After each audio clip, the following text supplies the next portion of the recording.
Assalamualaikum Mas Tony. Waalaikumsalam warahmatullahi wabarakatuh, Pak Aduh, Ihsan. apa kabar Mas Tony? Lebaran haji di mana nih? Enggak di Semarang ya, enggak ya? Enggak, lebaran haji di Jakarta. Oh, saya pikir di Semarang dengerin masalah itu ceramah apa tuh urusan sifat-sifat binatang katanya. Nah, dari dari orang yang nampaknya sedang disorot oleh DKPP. Tapi udahlah kita lupakan itu dulu. Apa yang terjadi isu-isu yang beredar nih Mas Tony pagi ini nih urusan PKS, Pak Anies, PKB, PDIP. Ini nampaknya makin seru nih. Kalau orang bilang itu Pak Anies itu bersanding dengan PKS, apakah dua sayap akan terkembang atau ada cerita lain di balik ini? Pasti belakang panggung ini bukalah sikit-sikit Mas Tony. Nah, lain lagi masalah rupiah. Oh, rupiah entah mau kemana ini. Pada naik nih ayam, bawang, keriting, semua harga pada keriting hari-hari ini. Belum lagi minyak goreng sudah dipastikan akan naik.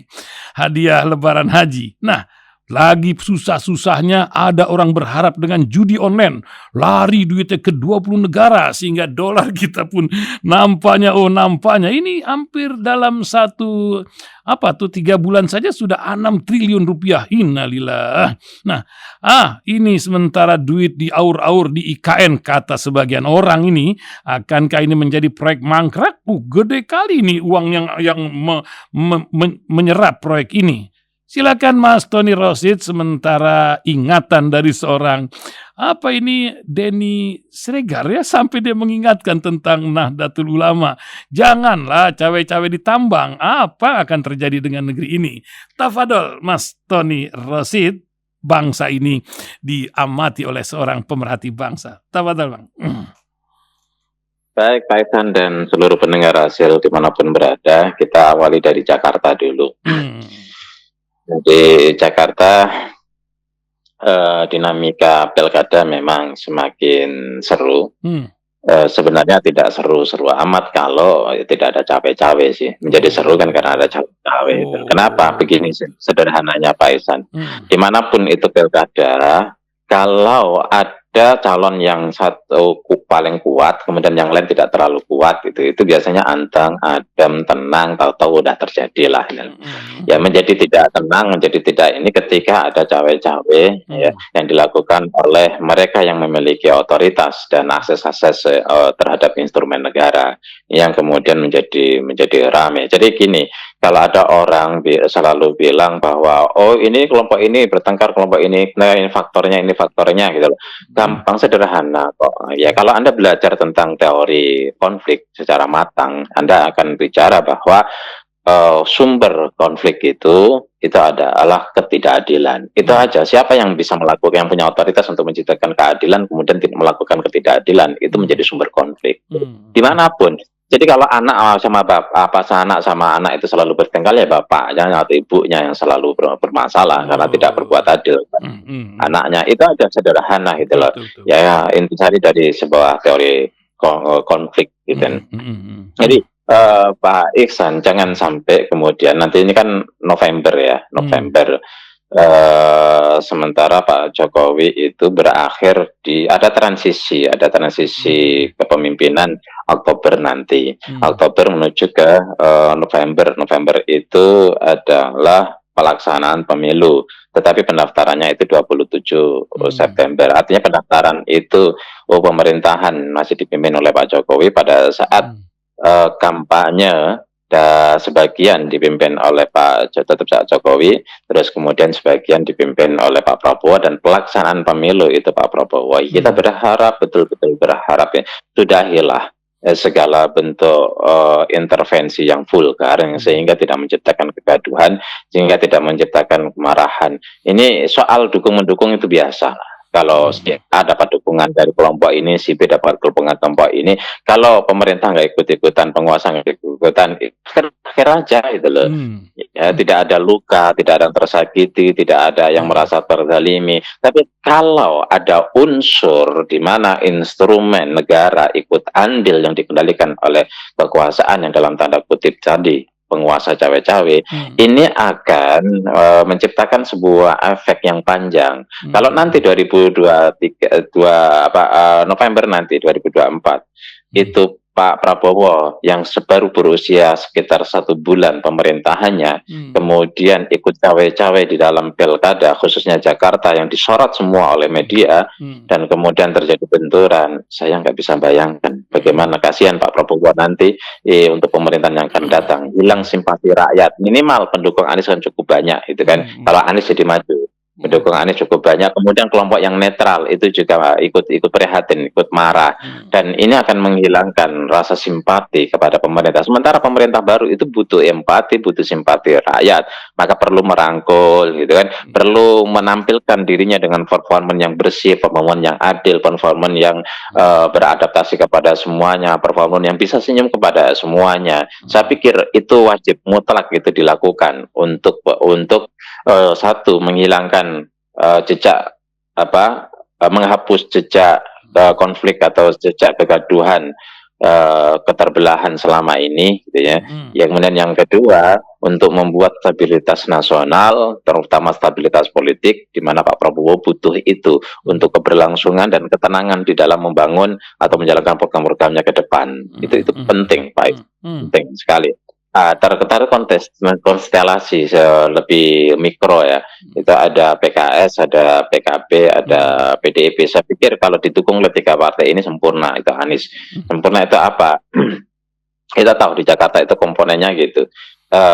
PKS itu ada aspek keumatan, dan keumatan dalam konteks, dalam tanda kutip ya, keumatan, dan Betawi itu punya kekuatan keumatan itu dapat itu. Terus kemudian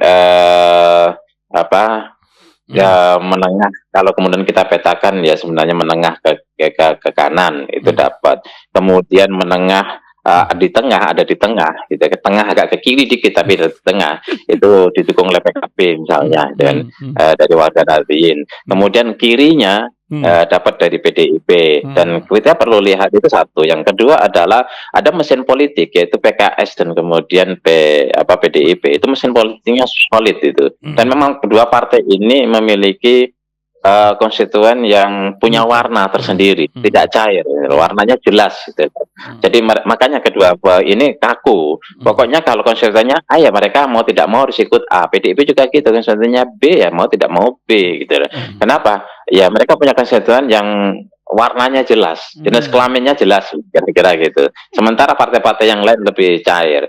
Kemudian yang ketiga, kita tahu bahwa PKS itu pemenang pemilu 2024 dapat 18 kursi, PDIP pemenang kedua dapat 15 kursi, ya. Kemudian ini pemenang keempat lah dapat pemenang lumayan lah, dapat 10 kursi PKB.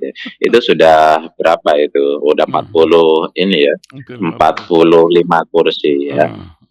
Ada 35 kursi, belum lagi tambah ini. Artinya memang komposisi PDIP sulit untuk tidak mendukung Anies, ya. Makanya saya selalu ulang-ulang teori saya, ya, social determinism.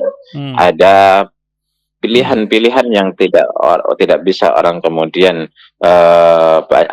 memilih yang lain, karena pilihan yang paling tepat, paling rasional, paling cocok itu di situ. Ya, itulah PDIP. Kemudian PKS juga sulit. PKS itu satu sisi pengen ingin ini ya. PKS itu ingin berkoalisi karena capek dong, dua periode tidak berkoalisi, capek juga ya. Kita berkoalisi sekarang itu relatif tidak ada beban karena konstituennya mungkin. Tetapi kalau PKS itu tidak memberikan dukungan kepada Anies, ini berat satu sisi. Kalau mau berkoalisi harus meninggalkan Anies. Kalau PKS meninggalkan Anies, ya repot, ya. Tidak sampai seperti P3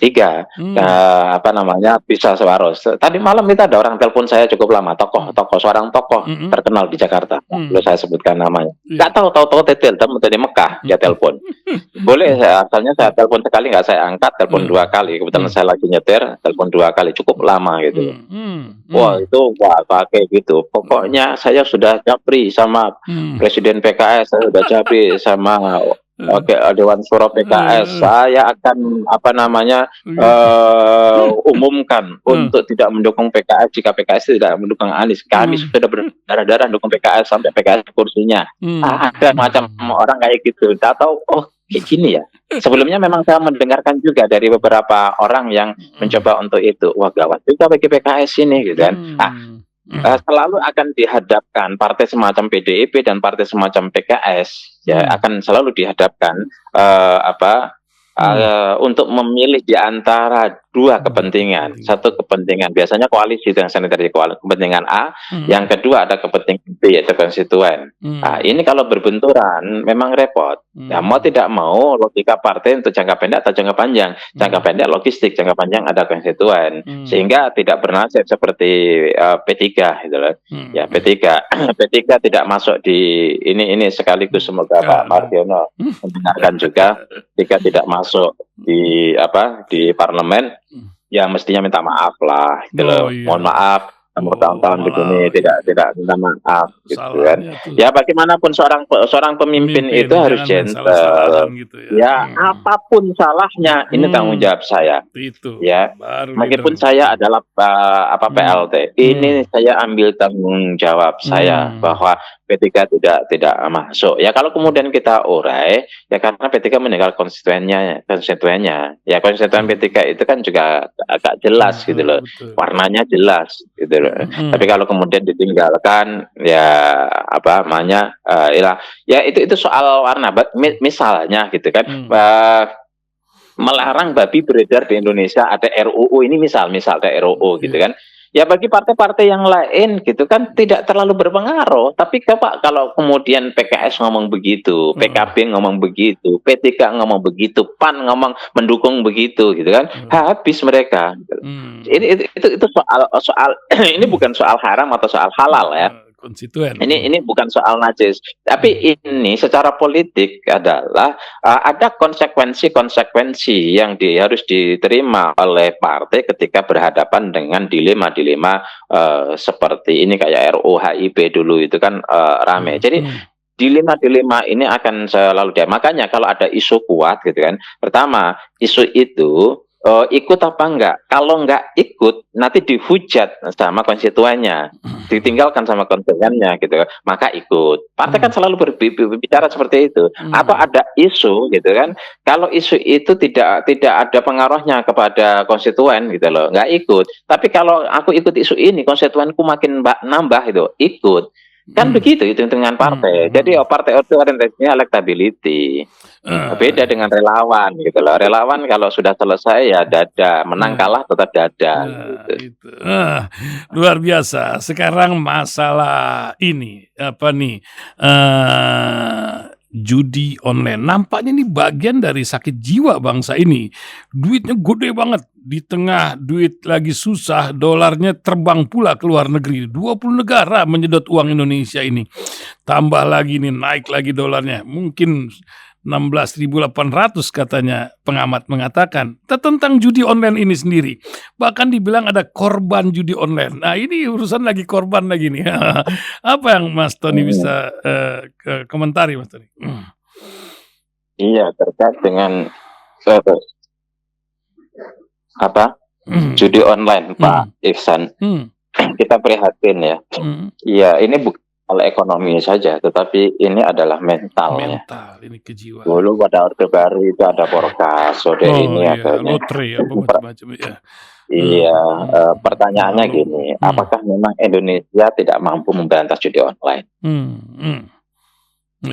Itu, ya, itu aja. Ya, apakah Indonesia tidak mampu memberantas judi online? Di situ ada datanya jelas siapa pemainnya. Dari negara, tinggal di negara mana, terus kemudian siapa oknum-oknum yang terlibat. Ya kalau kemudian Pak Mahfud ya bicara bahwa hukum di Indonesia banyak dikendalikan oleh, ini kata-kata Pak Mahfud ya, banyak dikendalikan oleh mafia gitu kan. Ya, pertanyaannya, emang di Indonesia ada yang tidak tersentuh mafia? Nah, Ya Itu. bahasanya Pak Mahfud itu kan bahasa basi dari dulu, itu masyarakat sudah tahu semua gitu.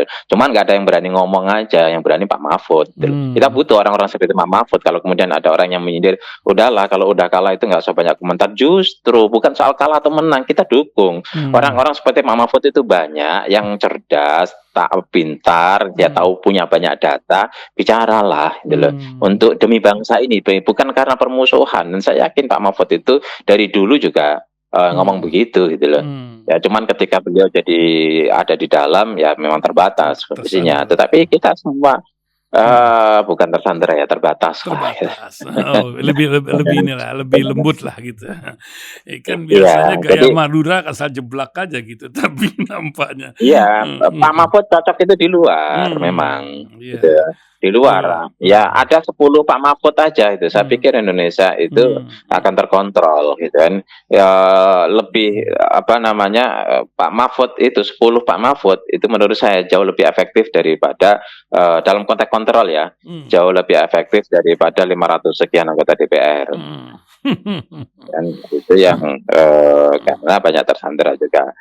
Maksud saya terkait dengan judi online ini, ya apakah Indonesia nggak bisa berantas? Kuncinya kan di situ berantas. Ya soal kemudian ada apa karena judi online lalu menjadi miskin kemudian dikasih bansos itu nantilah. Ya tapi kalau narasinya bahwa yang judi online dikasih bansos, ini kan orang ya sudahlah main 10.000 di judi online nanti dapat bansos kan begitu. Ya, investasi 10.000, Saya ingat investasi 20.000. dulu zaman SBY itu saya ingat ketika narkoba, nanti yang kena narkoba dimasukkan rehabilitasi, kan lucu juga itu kan. Ya, lanjut. Jadi terkait dengan jonderan duitnya besar. Dari mana itu? Dari orang kecil. Akumulasi ya, akumulasi. Karena bicara volume, akumulasi dari besarnya volume orang-orang kecil ini bermain judi, yang tukang becak lah, yang punya khayalan itu kan lebih banyak orang kecil, Pak. Ya mereka itu udah capek miskin, udah capek susah. Ya udah capek hidup monoton, udah capek nggak ada mainan, nggak ada mainan, hidup susah, serba kekurangan. Sementara mereka cari sana sini sudah buntu, cari usaha sana sini udah buntu, kerjaan sana sini udah buntu. Ya lalu apa? Yang berkhayal, khayalan yang paling mereka anggap murah itu ya judi. Ya uang judi 10.000 setiap hari, siapa tahu 10.000 300.000 per bulan kali sekian juta orang. Akumulasinya berapa? Memang ada orang kaya yang sekali main 50 miliar gitu kan, sekali main 10 miliar, tapi kan angkanya cuma berapa orang gitu kan. Ya orang yang betul-betul uangnya lebih setengah gila ya, uangnya lebih ya mungkin dari uang haram juga, keluarnya dengan cara haram gitu kan. Ya itu berapa orang, tetapi yang lebih banyak itu adalah rakyat. Justru ini yang perlu selamatkan. Caranya apa? Ya, yang pertama yang harus dilakukan itu adalah stop perjudian. Ya, apakah tidak mampu orang Indonesia? Polisi Indonesia itu polisi yang hebat-hebat, polisi yang profesional kok. Ya, polisi dengan alat yang cukup canggih, super canggih lah gitu lah. Kita dukung lah, kita rakyat semuanya memberikan dukungan dan berikan keleluasaan kepada aparat kepolisian untuk melakukan perlawanan terhadap semua bentuk mafia yang ada. Ya mereka kita dorong profesionalitas mereka, ya kita dorong mereka. Udah itu yang kita arkuat. Saya pikir mampu kerjasama dengan Menkominfo, kerjasama bila perlu ada NGO ya, swasta itu yang kemudian ikut memberikan bantuan. Ya biasa kan, jangan malu juga. Pemerintah itu kalau dengan penuh keterbatasan segalanya ya, jangan malu juga untuk membuka diri dengan keterlibatan NGO dan masyarakat ini luar biasa. Ya contoh misalnya sekolahan gitu, nggak bisa ditangani pemerintah sendiri pendidikan ini. Gitu. Ya perlu turun kepada NGO-nya banyak. Ada gempa ya, yang banyak NGO yang keluar duit, yang banyak tenaganya ya NGO.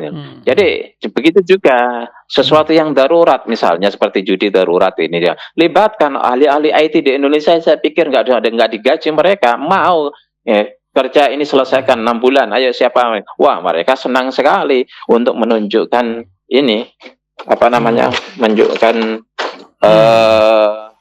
ininya apa, patriotismenya, ya nasionalismenya kepada bangsa ini gitu loh.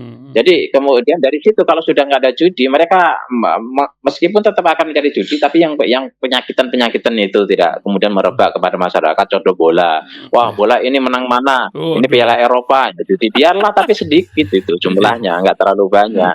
Tapi kalau sudah online, semua orang pegang HP setiap saat itu. Ya bisa judi. Ya mungkin ketika mereka sholat Allahu Akbar, kemudian sujud yang diingat judi keluar apa enggak ya. Kemudian salam main lagi judi. Habis sholat persis salam itu main judi. Itu kan repot.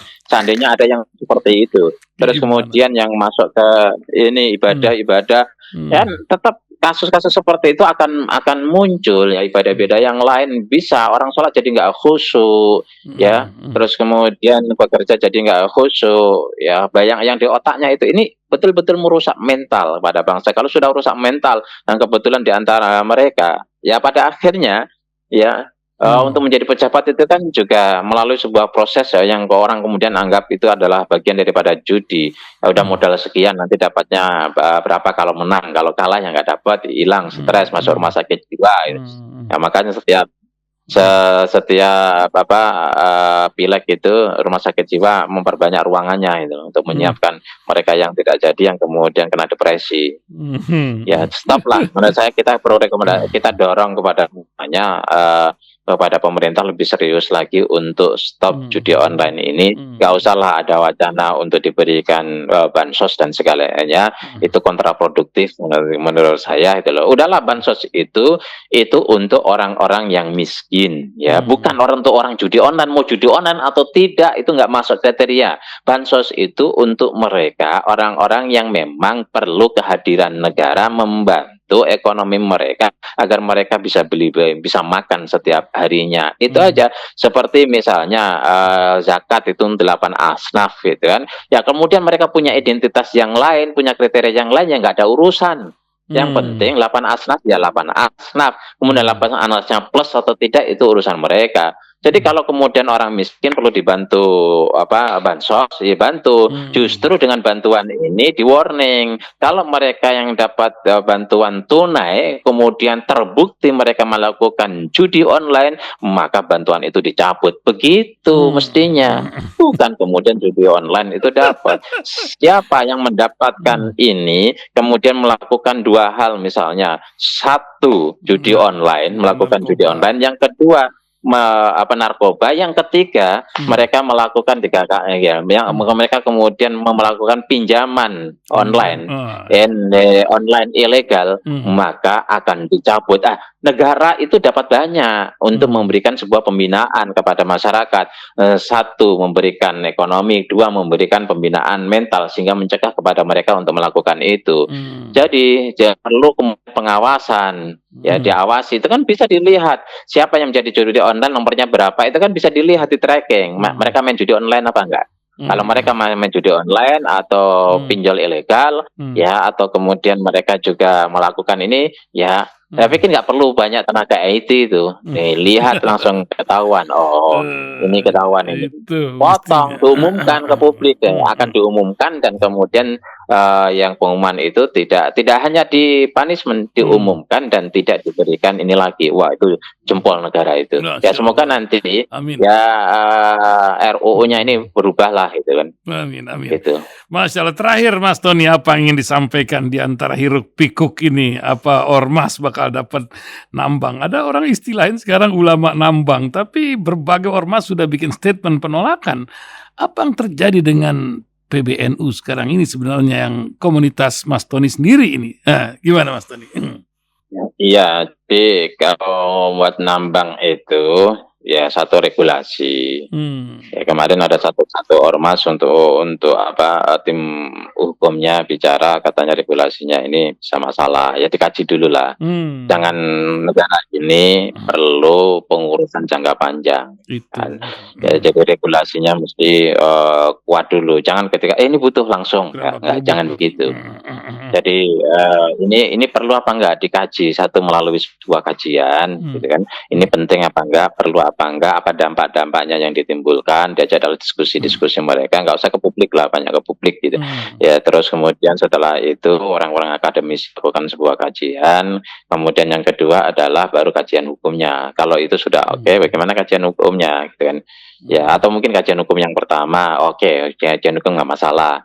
Ya, ini celahnya A, B, C, D. Terus kemudian kedua adalah kajian. Kalau kemudian dikasih itu dampaknya seperti apa, G-nya, kan? Dampak sosialnya, dampak lingkungannya, ya dampak bagi ormas itu sendiri dan sebagainya. Baru yang kemudian setelah itu direncanakan jangka panjang. Kapan itu? Ada kriteria-kriteria hukumnya di situ. Maksimal berapa misalnya? Ini kan sebenarnya kasih boleh kan nggak bisa begitu. Jadi ormas itu syaratnya ormas harus apa, kan? Jangan satu ormas, NU akan dikasih, yaitu personal itu. Dan kemudian berkembang, nanti akan dikasih, kata Muhammadiyah, belum ngomong sama kita kok, ngomongnya ke media kok, kan gitu. Ya, ada ribut gitu loh. Ya, hukumnya ini jelas dulu, dengan dari aturan, katakanlah kalau masuk undang-undang itu, bisa dilihat gitu loh. Bisa dilihat kriteria ormasnya itu seperti apa, dan terus kemudian cara menjalankannya itu seperti apa, dan itu kontraknya berapa lama, apa yang harus dilakukan oleh ormas itu, kewajiban-kewajiban terhadap itu, dan tambang yang diberikan itu tambang yang seperti apa, kan? Terus kemudian diantaranya ormas itu harus memiliki kemampuan menyediakan tenaga untuk yang mampu untuk mengelola itu dan sebagainya itu loh. Jadi jangan kemudian dikasih lalu sudah disiapkan oleh pihak-pihak tertentu. Ya ini kan saya dengar semalam itu, ya saya ngobrol kebetulan cukup lama dari habis sisa sampai jam 9 saya ngobrol dengan orang tambang, ya orang yang memang sudah punya tambang lama, punya nikel, punya batu bara. Dia cerita banyak tentang itu kan sudah berebut sekarang katanya ya, berebut sekarang untuk membiayai katanya, untuk garap itu. Ini kan namanya ada kontraktor. Ya cobalah Pak Ihsan, itu ada IUP itu perlu diurus, IUP itu perlu biaya. Katakanlah oleh pemerintah dikasih gratis, tapi apakah kemudian itu reklamasi itu apakah gratis gitu kan? Reklamasi itu juga besar biayanya, dan itu di awal gitu ya. Belum lagi kemudian kontraktornya siapa. Saya nanya kepada teman, kebetulan saya punya banyak teman tambang. Bilang ya kontraktor. Saya bilang ada punya tambang, ada punya kawan yang lain. Bos, itu ada kawan saya pengen abang punya bos, boleh nggak? Oh boleh, tapi minimal 10 juta US dollar gitu loh. Oh 10 juta US dollar ya. Tapi kalau sama teman sendiri oke lah Ton, katanya boleh, itu kurang dari itu. Dia bilang seperti itu, belum, tapi belum sampai 10 juta itu kan berarti 160 miliar kalau Muhammadiyah punya lah kan. Tapi apakah ormas-ormas yang lain itu punya gitu. Kemudian harus pembagi hasilnya harus dijelaskan dulu. Ya boleh melibatkan kontraktor, tapi kontraktornya itu kriterianya A, B, C, D, E. Kemudian pembagian hasilnya harus melalui skema ini A, B, C, D. Tidak diserahkan kemudian itu harus masuk ke rekening daripada bendahara, dari resmi ormas, tidak masuk ke rekening personal. Itu diatur semuanya. Sehingga ketika itu diatur semuanya, regulasinya, ya kesiapannya kapan? Ya kesiapannya mungkin tahun depan. Ya tahun depan ini setelah 1 tahun atau setelah 1,5 tahun baru. Jangan kemudian gerutuk kasih ini kasih itu. Apalagi sekarang ya pemerintahan ini kan udah mau selesai. Tinggal berapa bulan ini? Agustus, September, Juli, Agustus, September, Oktober. Ya 4 bulan lah gitu lah. Ya nggak usahlah membuat sebuah kebijakan-kebijakan yang dramatis atau kebijakan-kebijakan yang fundamental. Ya serahkanlah nanti, ya perlu dikasih bagian juga lah pemerintah yang akan datang mau mengerjakan apa. Jangan dihabiskan pada saat sekarang ya, dengan jangka waktu yang pendek ini. Itu Pak Ihsan. Jadi mari kita urus negara ini dengan ikhlas, urus negara ini dengan serius, negara ini dengan orientasi kebangsaan yang tinggi, ya dengan jiwa kenegarawanan, dan urus bangsa ini dengan program-program jangka panjang yang dipikirkan infrastruktur sama strukturnya secara matang. Gitu. Insyaallah. Terima kasih Mas Tony Rosyid. Tak terasa 30 menit kita sudah berbincang, ini luar biasa. Mudah-mudahan Allah memberikan kelapangan buat negeri ini. Dan apa tulisan yang Mas Tony akan luncurkan di pekan ini, Mas Tony? Tulisan apa yang akan diluncurkan? Ya, apa, tanggung beban warisan Hmm. Prabowo di masa depan, yang mencoba saya tulis. Mantap. Oke, terima kasih Mas Tony. Sampai bertemu Sama-sama. Rabu mendatang. Assalamualaikum warahmatullahi wabarakatuh. Waalaikumsalam.